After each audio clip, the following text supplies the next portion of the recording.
মাযহাবি, লামাযহাবি, আহলে হাদিস, সালাফি এই পরিভাষাগুলোর ব্যাখ্যা কি? একটা একটা করে বলি। আহলুল হাদিস একটা সম্মানের শব্দ। কিসের শব্দ ভাই? আহলুল হাদিস মানে হলো হাদিসের বিশেষজ্ঞ। হাদিসের বিশেষজ্ঞ দুটো অর্থ নেওয়া যায়। এক, আহলুল হাদিস মানে হাদিসের পণ্ডিত, বিশেষজ্ঞ, হাদিসের উপর দক্ষ। আরেকটা অর্থ নেওয়া যায় হাদিসের অনুসারী। হাদিসের অনুসারী, এই দুটো অর্থই আছে এই বইগুলোতে। যতগুলো বই ঘাটেন এগুলোই পাবেন। এখন হাদিসের পণ্ডিত বিশেষজ্ঞ কারা ছিলেন?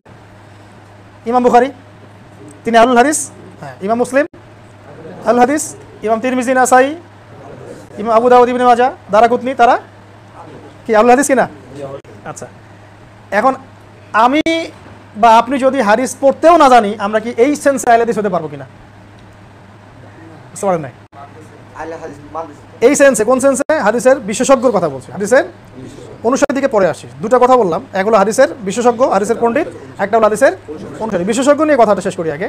তাহলে বিশেষজ্ঞ কারা? এই বড় বড় রিনাউন্ড যে মুহাদ্দিসিনে কেরাম, তারা কি সবাই আহলুল হাদিস? কোনো সন্দেহ আছে? এবং এটা নিঃসন্দেহে একটা নোবেল জায়গা, সম্মানের জায়গা। এবং ইনশাআল্লাহ আমরা আল্লাহর কাছে দোয়া করি তারা ইনশাআল্লাহ জান্নাতি, ইনশাআল্লাহ আল্লাহ জান্নাত দান করবেন। এখন এই সেন্সে, বিশেষজ্ঞের সেন্সে যদি আমরা এখন যারা হাদিস পড়তেও জানি না, এবারও তো পড়তে পারি না, মুখস্থও দু একটা বলতে পারি না, আমরা যদি বড় গলায় দাবি করি যে আমরা ওনাদের মতো আহলে হাদিস, কথাটা কি স্বভাব হবে? তাহলে এই সেন্সে স্বভাব আছে না।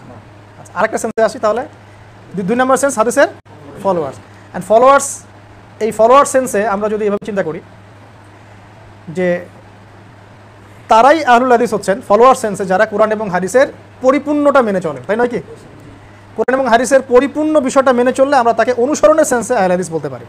এখন যদি কেউ কোরআন সুন্নাহর পরিপূর্ণতা না মেনে চলে, আংশিক মেনে চলে, তাহলে একজন বরেণ্য আহলে হাদিস আলেমেরই রেফারেন্স কোট করছি আমি। তিনি বলেছিলেন যে প্রকৃত আহলে হাদিস আর কথিত আহলে হাদিস কখনো এক নয়। এই কথাটা তাদেরই একজন বরেণ্য আলেম বলেছিলেন। আমরা আলেমদের সম্মান রাখব। এখন ধরেন আপনি রফুল ইয়াদান করেন, জোরে আমিন বলেন, পায়ে পা লাগান, সূরা ফাতিহা পড়েন, এবং আপনি মনে করছেন যে আমি আহলে হাদিস হয়ে গেছি। কিন্তু এদিকে আপনার অর্থনীতি সুদভিত্তিক, আপনার রাজনীতি গণতান্ত্রিক, আপনি সেকুলারদের সাথে আঘাত করে আছেন, আপনি তাগুদের সাথে আঘাত করে চলছেন, আপনি ইসলামের কিছু বিষয়কে নিজের মন গড়া উসুলে আপনি বানিয়ে নিয়ে মানুষকে ডিভাইডেড করছেন, তাহলে কি আপনি সেন্সে আহলে হাদিস হবেন কিনা? অবশ্যই। তাহলে আমরা বলতে পারি যে কোরআন এবং সুন্নাহর পরিপূর্ণ অনুসরণ করলে, অনুসরণের সেন্সে আমরা বলতে পারি সে ব্যক্তি আহলুল হাদিস। এটা মানতে কোনো সমস্যা আছে?